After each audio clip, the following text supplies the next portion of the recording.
મજામાં? ચાલો છઠ્ઠું ચેપ્ટર આગળ વધારીશું. અત્યાર સુધીમાં પ્રસ્તાવના, ડીએનએ ની આનુવંશિક માટેની થોડી માહિતી, ત્યારબાદ ન્યુક્લિયોટાઇડની સંરચના, ન્યુક્લિક એસિડની. ગયા લેક્ચરમાં આપણે વોટસન ક્રિકના મોડેલ વિશેની માહિતી જોઈ, ડીએનએ ના જનીનિક લક્ષણોની આનુવંશિકતાનો સૂચિતાર્થ જોયો અને ત્યારબાદ પ્રસ્થાપિત પ્રણાલી જોઈ હતી. આજે આગળ વધી જઈએ, નવો સવાલ જોઈએ. ડીએનએ ના કુંતલના પેકેજિંગ દ્વારા ડીએનએ ના કુંતલના પેકેજિંગ દ્વારા રંગસૂત્રની રચનાનું નિર્માણ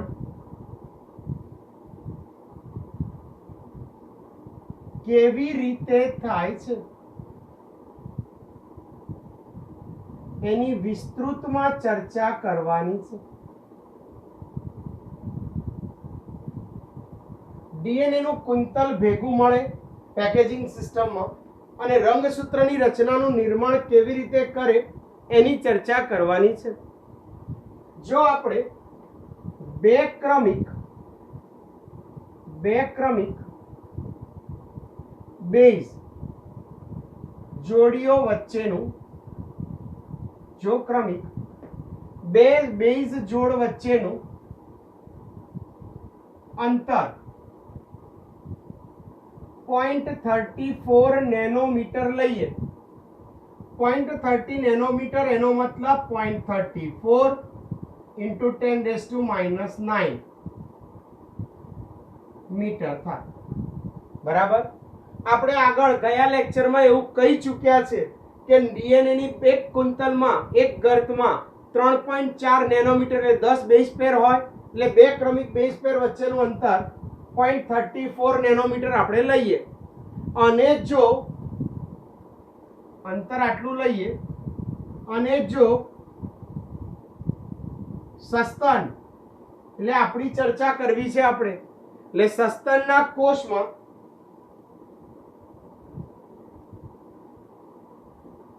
બેવડી કુંતલમય રચના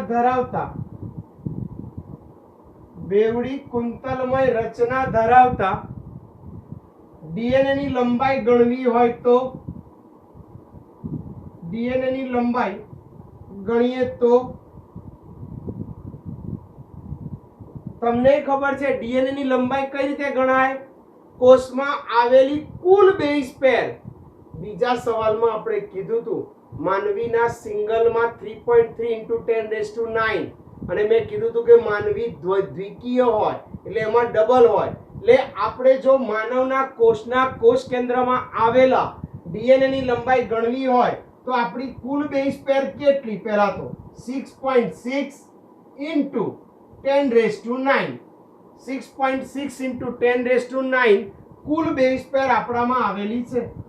અને આ બેઝ પેર વચ્ચેનું અંતર કેટલું? તો એ તો આપણને આપેલું જ છે, 0.34 into 10⁻⁹. જો આટલો ગુણાકાર કરીએ તો ડીએનએ ની કુલ લંબાઈ આપણા એક કોષના કોષ કેન્દ્રમાંથી મળે. એક કોષના કોષ કેન્દ્રમાં કુલ ડીએનએ ની બેઝ પેર કેટલી હોય? 6.6 into 10⁹. અને બે બેઝ પેર વચ્ચેનું અંતર કેટલું હોય? આ 10⁻⁹ અને 10⁹ એકબીજાને બચકા ભરી લેશે એટલે 0 થઈ જશે, બંને 1. તો 0.34 into 6.6 કરતા અંદાજે 2.2 મીટર જેટલી લંબાઈ મળે છે. એટલે પ્રત્યેક સસ્તનના એક કોષમાં ડીએનએ ની લંબાઈ 2.2 મીટર હોય છે. હવે તમને એ ખબર છે આપણા કોષ કેન્દ્રની લંબાઈ કેટલી હોય? કોષ કેન્દ્રની લંબાઈ 10⁻⁶ મીટર હોય છે. હવે જરા વિચારો, 10⁻⁶ એટલે 1 માઇક્રોમીટર થયું.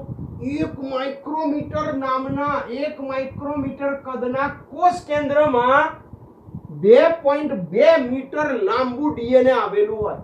ઇમેજિન કરો એ સાહેબ ફેંકા મારો છો, આટલા નાનામાં આટલું બધું? હા, પણ કેવું હોય ગૂંચળા ગૂંચળા ગૂંચળા ગૂંચળા અને ઝીણા ઝીણા ઝીણા કુંતલ સ્વરૂપે ગોઠવાયેલું હોય ને, એટલે 1 માઇક્રોમીટરમાં કોષ કેન્દ્રના કદમાં 2.2 મીટર લંબાઈ ધરાવતું ડીએનએ ગોઠવાયેલું હોય છે. આ કોન્સેપ્ટ ભણ્યા વગર થિયરી આગળ ચાલે નહીં. ખબર પડી ગઈ ને? ડીએનએ ની લંબાઈ સસ્તનના એક કોષમાં 2.2 મીટર હોય, જ્યારે કોષ કેન્દ્રની લંબાઈ 10⁻⁻⁶. ચાલો આગળ વધી જઈએ. ઈ કોલાઈમાં ડીએનએ ની લંબાઈ, ઈ કોલાઈ એટલે ઇસ્ચેરેશિયા કોલાઈમાં ડીએનએ ની લંબાઈ એટલે ઇસ્ચેરેશિયા કોલાઈ બેક્ટેરિયા છે, એ બેક્ટેરિયામાં ડીએનએ ની લંબાઈ 1.36 નેનોમીટર હોય છે. 1.36 મિલીમીટર હો, નેનોમીટર નહીં હોય, મિલીમીટર આવશે. પેમ્પલેટમાં ભૂલ હશે, ત્યાં નેનોમીટર હોય, ત્યાં પેમ્પલેટ જ્યારે ખોલો ત્યારે સુધારો કરી લેજો. ઈ કોલાઈ બેક્ટેરિયામાં ડીએનએ ની લંબાઈ 1.36 મિલીમીટર. એમાં બેઝ પેર કેટલી હોય છે? ઈ કોલાઈમાં બેઝ પેર આપણે ભણાય 4.6 into 10⁶ બેઝ પેર આવેલી હોય છે. સોરી, 4 into 6 બેઝ પેર આવેલી હોય છે. આ સસ્તનની થઈ ગઈ ઈ કોલાઈની લંબાઈ બેઝ પેર. આ સસ્તનની બેઝ પેર, આ સસ્તનના ડીએનએ ની લંબાઈ. ચાલો આગળ વધીએ. ઈ કોલાઈમાં સુવિકસિત કોષ કેન્દ્રનો અભાવ હોય છે. ઇસ્ચેરેશિયા કોલાઈમાં સુવિકસિત કોષ કેન્દ્રનો અભાવ હોય છે. કારણ કે ઈ કોલાઈ બેક્ટેરિયા મોનેરા સૃષ્ટિમાં, મોનેરા આદિ કોષ કેન્દ્રી હોય એટલે સુવિકસિત કોષ કેન્દ્રનો અભાવ હોય છે. છતાં ડીએનએ તેના કોષમાં, છતાં ડીએનએ તેના કોષમાં સંપૂર્ણ રીતે ફેલાયેલું હોતું નથી. કોષ કેન્દ્ર પટલ ના હોવા છતાં ડીએનએ કઈ આખા કોષમાં ગોળ ગોળ ગૂંચળાની જેમ ફેલાઈ ગયેલું હોતું નથી. ડીએનએ કેટલાક પ્રોટીન સાથે જોડાઈ એક જ સ્થાને ગોઠવાયેલું હોય છે. ડીએનએ એ મોટા ભાગે ઋણ વીજભાર ધરાવે, એટલે ડીએનએ એ ધન વીજભાર ધરાવતા કેટલાક પ્રોટીન સાથે જોડાઈ એક જ સ્થાને ગોઠવાય છે. તેને ન્યુક્લિયોઇડ કહે છે. તેને ન્યુક્લિયોઇડ કહે છે. આદિકોષ કેન્દ્રી કોષમાં ઋણ વીજભાર ડીએનએ ફોસ્ફોરિક એસિડને કારણે ધરાવે. આવો ઋણ વીજભાર ધરાવતો ડીએનએ ધન વીજભાર ધરાવતા કેટલાક પ્રોટીન સાથે જોડાય એક જ સ્થાને ગોઠવાઈ જાય અને ન્યુક્લિયોઇડની રચના કરે છે. આ ન્યુક્લિયોઇડમાં ડીએનએની મોટી કડી, ન્યુક્લિયોઇડમાં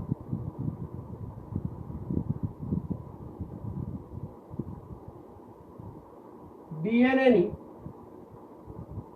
મોટી કડી, જેને આપણે લૂપ કહી શકાય, એક પ્રકારનો હુક અથવા લૂપ, ડીએનએની મોટી કડી સ્વરૂપે હોય છે. અને આ કડી પ્રોટીન સાથે જોડાણ ધરાવે છે. એટલે આદિકોષ કેન્દ્રીમાં ડીએનએ મોટી કડી સ્વરૂપે હોય, કડી પ્રોટીન સાથે જોડાયેલા હોય છે. આ તો આદિકોષ કેન્દ્રની વાત થઈ. જ્યારે સુકોષ કેન્દ્રી કોષમાં, સુકોષ કેન્દ્રી કોષમાં આ રચના જટિલ હોય છે. એટલે સુકોષ કેન્દ્રી કોષમાં આ આયોજન જટિલ હોય છે. તેમાં ધન વીજભાર ધરાવતા પ્રોટીનના સમૂહને હિસ્ટોન પ્રોટીન કહે છે. હવે આપણે સસ્તનની વાત ચાલુ કરી તો સસ્તનના સુકોષ કેન્દ્રી કોષમાં જટિલ ધન વીજભાર ધરાવતા પ્રોટીનને હિસ્ટોન પ્રોટીન તરીકે ઓળખવામાં આવે છે. વીજભારિત પાર્શ્વીય શૃંખલા સાથેના વીજભારિત આ જે હિસ્ટોન પ્રોટીન છે એ વીજભારિત હિસ્ટોન પ્રોટીનની શૃંખલા ડીએનએ ની પાર્શ્વ શૃંખલા સાથે વીજભારિત હિસ્ટોનની પ્રોટીન એ પાર્શ્વ શૃંખલા એટલે વીજભારિત હિસ્ટોન પ્રોટીન પાર્શ્વ શૃંખલા સાથેના એમિનો એસિડ પ્રોટીન સંશ્લેષણ કરવાનું છે માટે વીજભારિત હિસ્ટોન પ્રોટીન પાર્શ્વ શૃંખલા સાથેના એમિનો એસિડની બહુલકતાને આધારે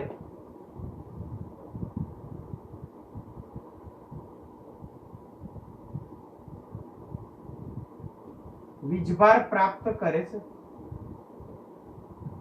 હવે પ્રશ્ન શું દર્શાવી રહ્યા છે કે આ હિસ્ટોન પ્રોટીન વીજભાર કેમ ધરાવે?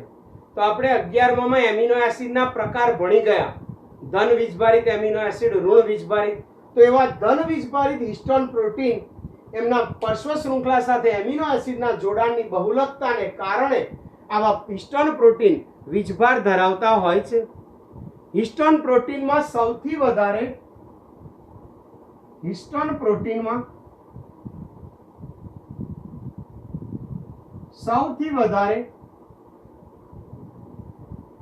આલ્કલી એટલે બેઝિક પ્રોટીન આવેલા હોય છે. હિસ્ટોન પ્રોટીનમાં સૌથી વધારે આલ્કલીય એમિનો એસિડ લાઇસિન અને આર્જેનિન. બરાબર ધ્યાનથી જોશો ને તો ખબર પડશે કે હિસ્ટોન પ્રોટીનમાં સૌથી વધારે આલ્કલીય પ્રોટીન એટલે આલ્કલીય એમિનો એસિડ એટલે લાઇસિન અને આર્જેનિન જે ધન વીજભાર ધરાવતા હોય છે તે આવેલા હોય છે. જેને કારણે આ બંને એમિનો એસિડની પાર્શ્વ શૃંખલાઓ ધન વીજભાર ધરાવે છે, કારણ કે એમિનો એસિડ જ ધન વીજભારિત છે. એને કારણે હિસ્ટોન પ્રોટીન ધન વીજભારિત જોવા મળે છે. બે ક્રમિક જોડ વચ્ચેનો અંતર 0.34, કુલ બેઝ પેર કેટલી 6.6, એટલે ડીએનએ ની કુલ લંબાઈ કેટલી 2.2 મીટર. આ કોષ કેન્દ્રની લંબાઈ છે. ઈ કોલાઈમાં 1.36 મિલીમીટર, બેઝ પેર 4.0 × 10⁶. ઈ કોલાઈમાં સુવિકસિત કોષ કેન્દ્રનો અભાવ છતાં ડીએનએ ના કોષમાં સંપૂર્ણ રીતે ના ફેલાય, એક જ જગ્યાએ ધન વીજભાર ધરાવતા પ્રોટીન સાથે ઋણ વીજભાર ધરાવતો ડીએનએ ગોઠવાય ન્યુક્લિયોઇડ બનાવે. ન્યુક્લિયોઇડમાં કડી લૂપ તરીકે હોય, પ્રોટીન એની સાથે જોડાણ. સુકોષ કેન્દ્રીમાં આ જ ડીએનએ નું બંધારણ વાળો લૂપ થોડો જટિલ હોય, કારણ ધન વીજભાર ધરાવતા સમૂહને પ્રોટીન કેમ ધન વીજભારિત છે? પ્રોટીન એટલા માટે ધન વીજભારિત કારણ કે પાર્શ્વ શૃંખલા જે એમિનો એસિડની છે એના બંધારણમાં એ બહુલકતા વીજભાર દર્શાવે છે ધન. કેમ?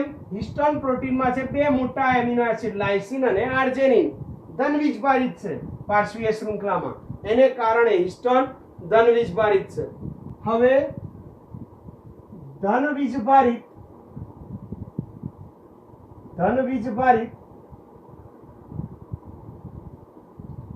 હિસ્ટોન પ્રોટીનના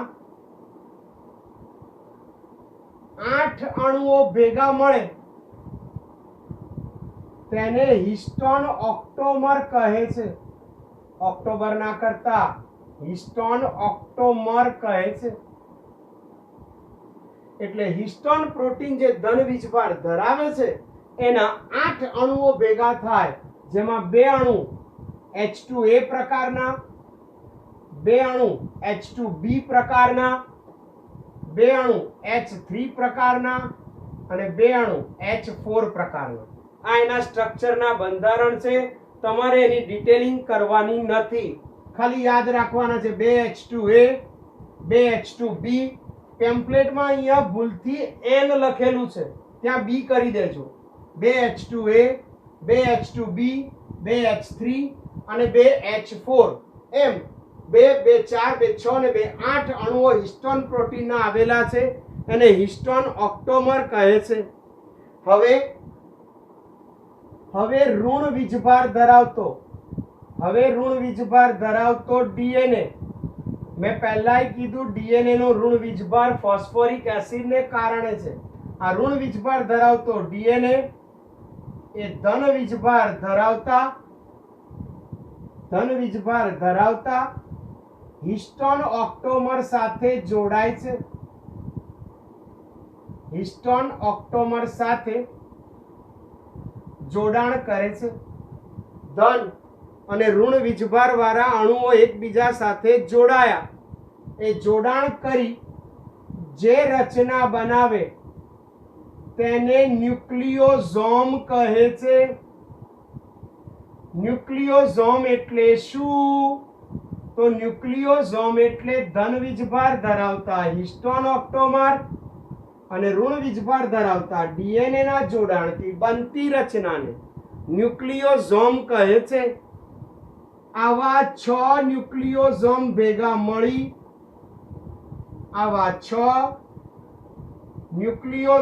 ભેગા મળી એક સોલેનોઇડ બનાવે છે. આ ફિઝિક્સ વાળું સોલેનોઇડ ના કરતા આ હિસ્ટોન પ્રોટીન અને ડીએનએ થી બનેલું ગૂંચળું એવા એક ન્યુક્લિયોઝોમના 6 અણુ ભેગા મળે ત્યારે એક સોલેનોઇડ બને છે. સામાન્ય રીતે એવું કહે છે કે એક લાક્ષણિક ન્યુક્લિયોઝોમ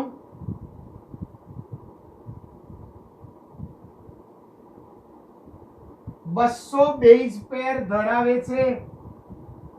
એટલે એક ન્યુક્લિયોઝોમમાં 200 નાઇટ્રોજન બેઝની જોડીઓ આવેલી હોય છે.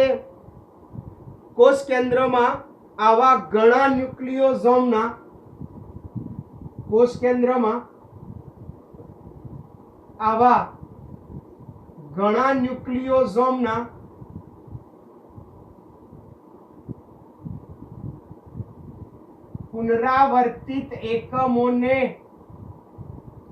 પુનરાવર્તિત એકમોને ક્રોમેટીન કહે છે.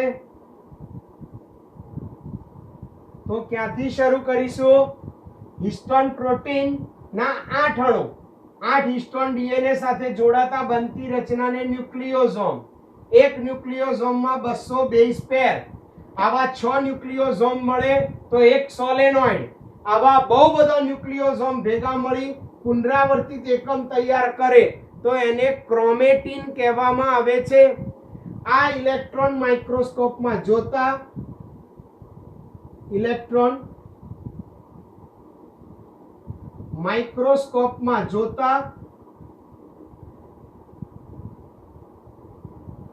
આ ક્રોમેટીન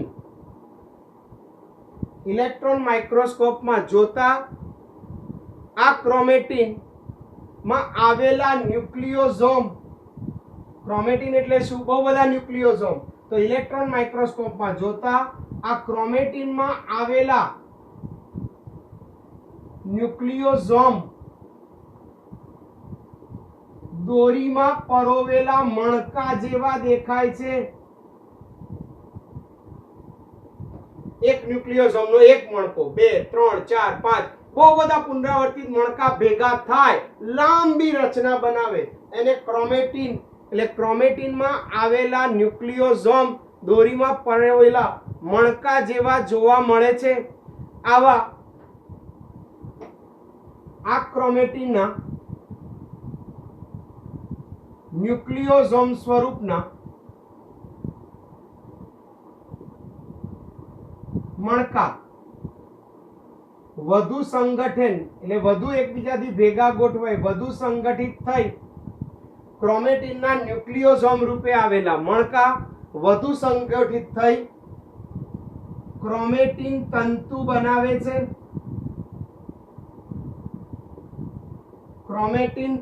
બનાવે છે. જે કોષ વિભાજનની ભાજના અવસ્થા દરમિયાન, ખબર છે ને, સૌથી વધારે રંગસૂત્ર સ્પષ્ટ ક્યારે બને? ભાજના અવસ્થા. એટલે કોષ વિભાજનની ભાજના અવસ્થા દરમિયાન ગૂંચળામય અને સંગઠિત થઈ રંગસૂત્ર બનાવે છે. ઉચ્ચ સ્તરે એટલે ઉચ્ચ કક્ષાના સજીવોમાં આ ક્રોમેટિન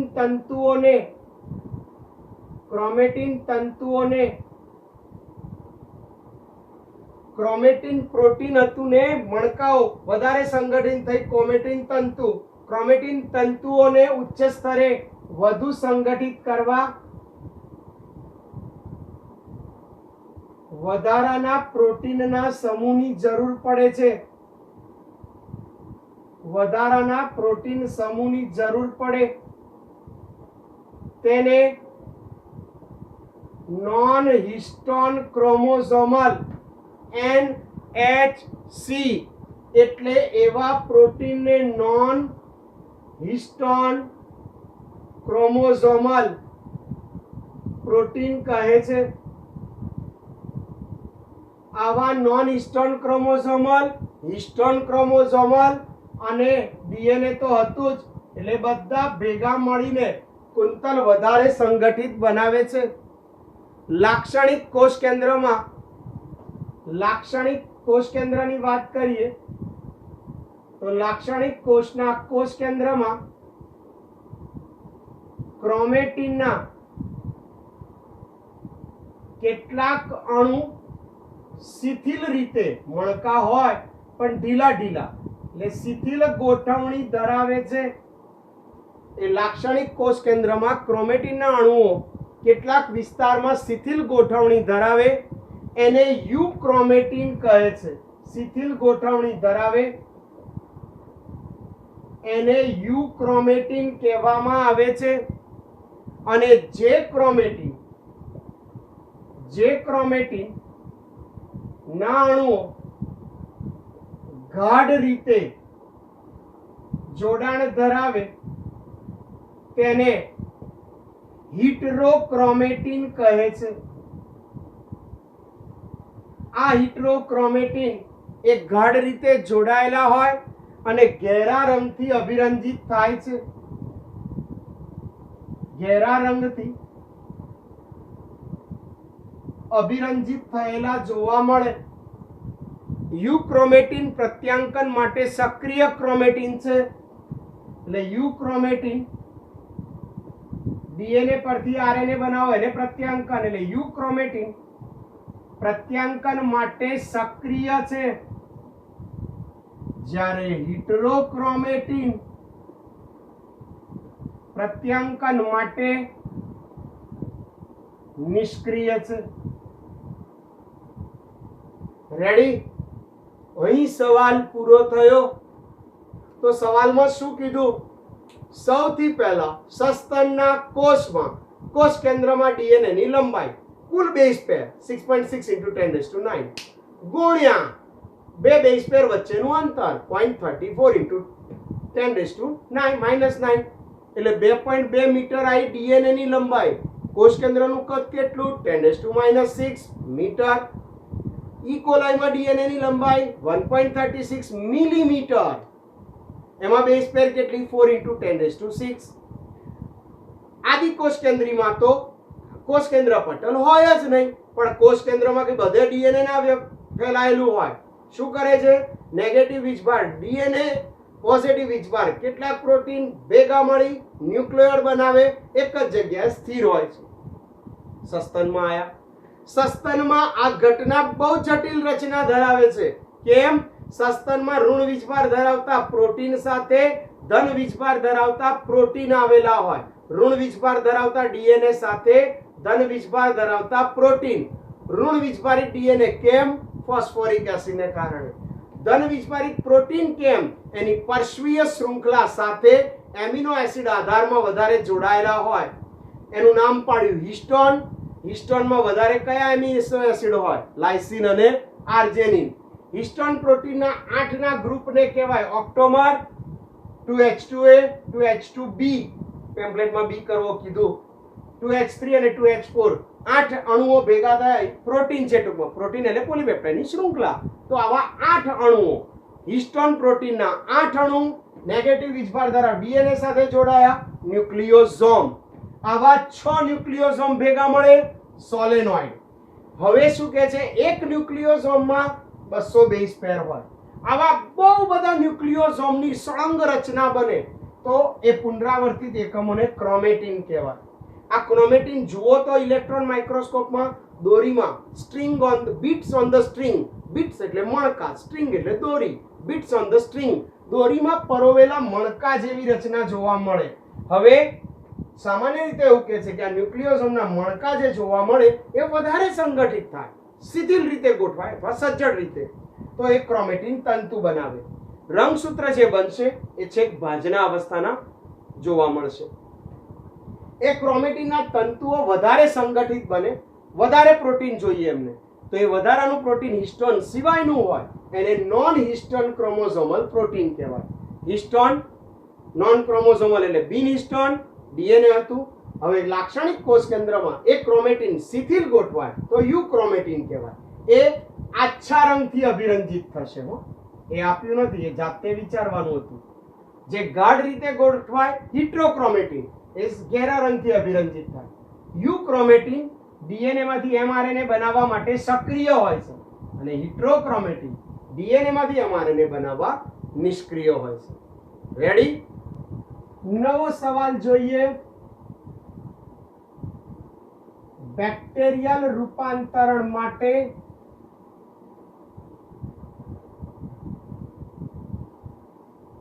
ગ્રિફિથનો પ્રયોગ સવિસ્તાર વર્ણવો.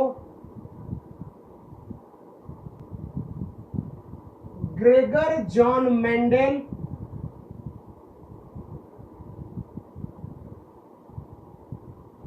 સટન મોર્ગન. યાદ આયા? પાંચમા ચેપ્ટરના આ બધા જ મુખ્ય હીરો હતા. ગ્રેગર જ્હોન મેન્ડેલ એટલે આનુવંશિકતા વટાણા વાળો, સટન આનુવંશિકતાનો રંગસૂત્રીયવાદ અને મોર્ગન ડ્રોસોફિલા મેલેનોગેસ્ટર. એટલે મેન્ડેલ, સટન, મોર્ગન અને અન્ય વૈજ્ઞાનિકોના પ્રયોગોના અવલોકનને આધારે મેન્ડેલ, સટન, મોર્ગન અને અન્ય વૈજ્ઞાનિકોના પ્રયોગોના આધારે અવલોકનો પરથી સ્પષ્ટ થયું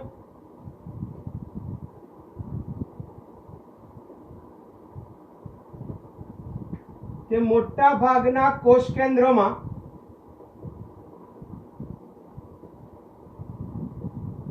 રંગસૂત્ર ધરાવે છે. એટલે સુકોષ કેન્દ્રી સજીવો હોય તેમના કોષ કેન્દ્રમાં રંગસૂત્ર આવેલા હોય છે, પરંતુ તેમના પ્રયોગોમાં આનુવંશિક દ્રવ્ય વિશેની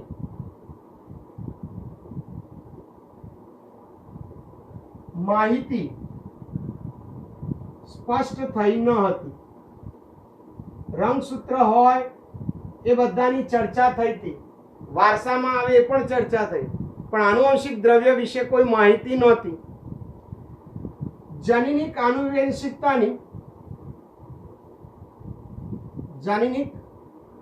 આનુવંશિકતાની માહિતીની શોધ આણ્વિક સ્તરે 1926 સુધી પહોંચી. એટલે 1926 સુધી આ સૂચનાઓ વિશે કઈ જાણકારી નહોતી. એટલે મેન્ડેલ, મોર્ગન, સટનની માહિતીને આધારે રંગસૂત્ર હોય પણ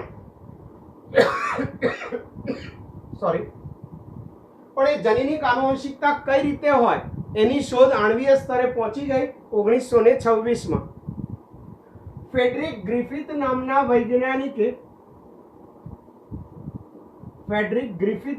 વૈજ્ઞાનિકે 1928 ન્યુમોકોકસ, જે ન્યુમોનિયા કરવા માટે જવાબદાર બેક્ટેરિયા છે ન્યુમોનિયા માટે, એ ન્યુમોકોકસ બેક્ટેરિયા પર શ્રેણીબદ્ધ પ્રયોગો કર્યા. એટલે ઘણા બધા પ્રયોગો એક સામટા એમણે આયોજ્યા હતા. Frederick Griffith 1928. આ સ્ટ્રેપ્ટોકોકસ ન્યુમેનોઈ, સ્ટ્રેપ્ટોકોકસ ન્યુમેનોઈ અથવા ન્યુમોની એટલે ન્યુમોકોકસ નું બીજું નામ છે. તો આ ન્યુમોકોકસ બેક્ટેરિયાને જ્યારે સંવર્ધન પ્લેટ પર વૃદ્ધિ કરવામાં આવે, જ્યારે સંવર્ધન પ્લેટ વૃદ્ધિ કરાવવામાં આવે ત્યારે તેમાં બે પ્રકારના બેક્ટેરિયા ઉત્પન્ન થાય છે, અથવા બે પ્રકારની જાત ઉદ્ભવે છે.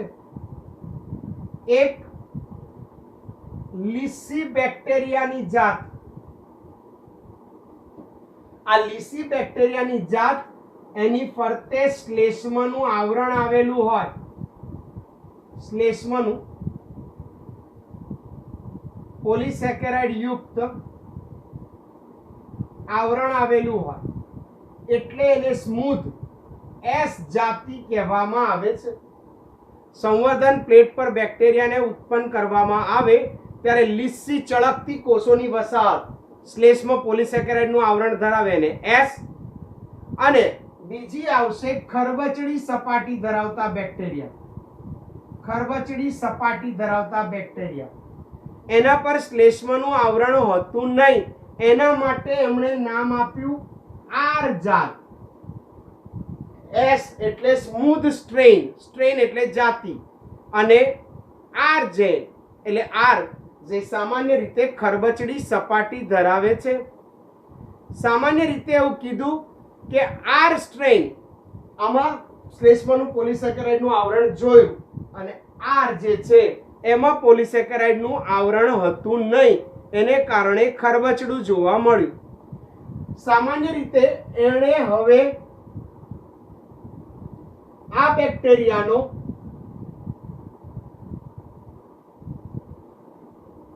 ઉંદર પર પ્રયોગ કર્યો. એટલે આ બેક્ટેરિયાની બંને જાતિ હતી એસ અને આર, એ બંને જાતિઓનો એમણે ઉંદરો પર પ્રયોગ કર્યો, અને ઉંદરો પરના પરિણામો નોંધ્યા કે પરિણામમાં શું મળી આવ્યું. સામાન્ય રીતે એમાં એવું હતું કે એસ જાતિ જે હતી એ પોલિસેકેરાઇડ શ્લેષ્મ ધરાવતી ઝેરી જાતિ હતી, અને આર જાતિ હતી એ સામાન્ય ખરબચડી સપાટી ધરાવતી હતી. સૌથી પહેલા એમણે એસ સ્ટ્રેન, એસ જાતિ, ઝેરી જાતિ ધરાવતા આ બેક્ટેરિયાનું ઇન્જેક્શન ઉંદરને આપ્યું, જેને કારણે ઉંદરને ઝેરી જાતિનો, ઝેરી વિષ ધરાવતા હોવાથી ન્યુમોનિયાનો ચેપ લાગ્યો, અને એ ઉંદરો મૃત્યુ પામ્યા. ત્યારબાદ એમણે આર સ્ટ્રેન એટલે ખરબચડી સપાટી ધરાવતી બિનઝેરી જાતિ હતી, એનું ઇન્જેક્શન ઉંદરોને આપ્યું, અને ઉંદરો મૃત્યુ ના પામતા જીવંત રહ્યા. એટલે એમને ન્યુમોનિયાનો ચેપ લાગ્યો નહીં. પણ રાજા, વાજા, વાંદરા અને વૈજ્ઞાનિકો બહુ અવળચંડા હોય. તમે જુઓ, એણે ઝેરી જાતનું ઇન્જેક્શન આપ્યું, ઉંદર મૃત્યુ પામ્યા, પતી ગયું.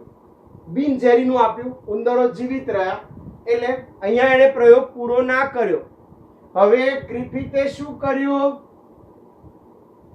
હવે ગ્રિફિથે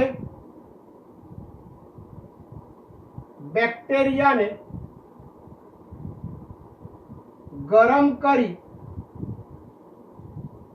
મૃત કર્યા. કયા? એસ સ્ટ્રેન વાળા, એટલે ઝેરી જે બેક્ટેરિયા હતા એ ઝેરી બેક્ટેરિયાને ગરમ કરીને મૃત કર્યા. ગરમ કરી મૃત કર્યા ત્યારબાદ એમને ઉંદરમાં દાખલ કર્યા. ઉંદરમાં દાખલ કર્યા. બેક્ટેરિયા તો મૃત્યુ પામેલા હતા. આવા મૃત કરેલા, ગરમ પાણીમાં ઉકાળેલા મૃત કરેલા બેક્ટેરિયાને ઉંદરમાં દાખલ કર્યા. ઉંદર જીવિત રહ્યા. મજા પડી ગઈ અમને તો. ત્યારથી પણ હજી અમને સંતોષ ના થયો. છેવટે ગરમ પાણીમાં અથવા ગરમીથી ઉકાળેલા મૃત એસ જાતિના બેક્ટેરિયાને આર જાતિના બેક્ટેરિયા સાથે ભેગા કર્યા. સમજો, ખાલી એસ સ્ટ્રેન જીવતા દાખલ કર્યા, ન્યુમોનિયાનો ચેપ લાગ્યો, ઉંદર મરી ગયા. આર સ્ટ્રેન વાળા બિનઝેરી દાખલ કર્યા, ઉંદરો જીવિત રહ્યા, ન્યુમોનિયાનો ચેપ લાગ્યો નહીં. હવે ગરમ પાણી એટલે ગરમ કરી મૃત કરેલાને દાખલ કર્યા તો ચેપ ના લાગ્યો, જીવંત રહ્યા. છેવટે ગરમીથી મૃત થઈ ગયેલા ઝેરી બેક્ટેરિયાને જીવંત બેક્ટેરિયા સાથે ભેગા કરી અને ઇન્જેક્શન ઉંદરને આપવામાં આવ્યું તો ઉંદરને ચેપ લાગ્યો અને થોડા સમયમાં ઉંદર મૃત્યુ પામ્યા. શું થયું? ઝેરી હતા, ચેપ લાગ્યો, મરી ગયા. બિનઝેરી હતા, ઉંદર જીવંત રહ્યા. ઝેરી હતા પણ ગરમીને કારણે મૃત પામ્યા એટલે એમનું અંદરનું જનીન દ્રવ્યને કંઈ થયું જ નહીં એટલે ચેપ ના લાગ્યો ને જીવંત રહ્યા. મૃત અને જીવંત ભેગા થયા, મૃત અને જીવંતનું કોમ્બિનેશન કર્યું અને ઉંદરને એનું ઇન્જેક્શન આપ્યું તો ઉંદરો મૃત્યુ પામ્યા. આના પરથી ગ્રિફિથે તારણ કાઢ્યું. આના પરથી ગ્રિફિથે તારણ કાઢ્યું. એનું તારણ બહુ ગજબ હતું કે આર સ્ટ્રેન બેક્ટેરિયા, આર એટલે ખરબચડા વાળા, આર સ્ટ્રેન બેક્ટેરિયા એ ગરમીથી મૃત થયેલા બેક્ટેરિયા દ્વારા રૂપાંતરણ પામે છે. Good morning. આ તો બિનઝેરી હતા ને, આ ગરમીથી મૃત હતા પણ જ્યારે બેયને ભેગા રાખ્યા ત્યારે આ આર સ્ટ્રેન ધરાવતા બેક્ટેરિયા ગરમીથી મૃત થયેલા બેક્ટેરિયાના જનીન દ્રવ્યથી રૂપાંતરણ પામે છે અથવા રૂપાંતરિત થાય છે. આ રૂપાંતરિત તત્વમાં એવું થયું કે એસ સ્ટ્રેન ધરાવતા બેક્ટેરિયામાંથી કોઈ એવું તત્વ હતું કે જે આર સ્ટ્રેન વાળા બેક્ટેરિયામાં દાખલ થયું. એસ સ્ટ્રેન વાળા બેક્ટેરિયામાંથી દ્રવ્ય આર સ્ટ્રેનમાં વહન પામ્યું એટલે આર સ્ટ્રેનમાં પોલિસેકેરાઇડ બનશે. અહીંયાથી એવું કોઈ દ્રવ્ય હતું જે વહન પામીને આમાં ગયું એટલે આર સ્ટ્રેન લીસા બન્યા, આર સ્ટ્રેન ઝેરી બન્યા અને એને કારણે ઉંદર મૃત્યુ પામ્યા. આને કારણે એવું કીધું કે આ જે વહન પામ્યું એ 100% જનીનિક દ્રવ્ય હોવું જોઈએ. એટલે જનીનિક દ્રવ્યના આવા વહનને કારણે બેક્ટેરિયા જનીનિક રીતે રૂપાંતરણ પામ્યા એટલે ઉંદરનું મૃત્યુ થયું. મોરલ ઓફ ધ સ્ટોરી, બેક્ટેરિયામાં રૂપાંતરણ કઈ રીતે થયું તો એ શોધવા માટે ગ્રિફિથે જે પ્રયોગ કર્યા એમાં ઝેરી અને બિનઝેરી બે જાતિ લીધી. ઝેરી જાતિથી ચેપ લાગ્યો, ઉંદર મૃત્યુ પામ્યા. બિનઝેરીથી ઉંદરોને ચેપ ના લાગ્યો, જીવંત રહ્યા. ગરમીથી મૃત કરેલા ઝેરી બેક્ટેરિયાને દાખલ કર્યા તો પણ ચેપ ના લાગતા ઉંદર જીવિત રહ્યા. પણ ગરમીથી મૃત કરેલા બેક્ટેરિયાને જીવંત આર બેક્ટેરિયા સાથે ભેગા કર્યા તો મૃત બેક્ટેરિયામાંથી કંઈક એવું દ્રવ્ય, કંઈક એવો ઘટક વહન પામી આર જાતિમાં ગયો, ત્યાં શ્લેષ્મ બન્યું, પોલિસેકેરાઇડનું આવરણ બન્યું, એ ઝેરી બન્યા, ઉંદરો મૃત્યુ પામ્યા. એટલે એ જે દ્રવ્ય વહન પામ્યું એ જનીન દ્રવ્ય હશે. ક્લિયર? બે જ સવાલ ચાલ્યા. ડીએનએ ના કુંતલનું પેકેજિંગ, બહુ જ આઈએમપી સવાલ, અને બીજો સવાલ ચલાવ્યો રૂપાંતરણના પ્રયોગનો. રેડી? અહીંથી વધારે આવતા અંકે. બાય.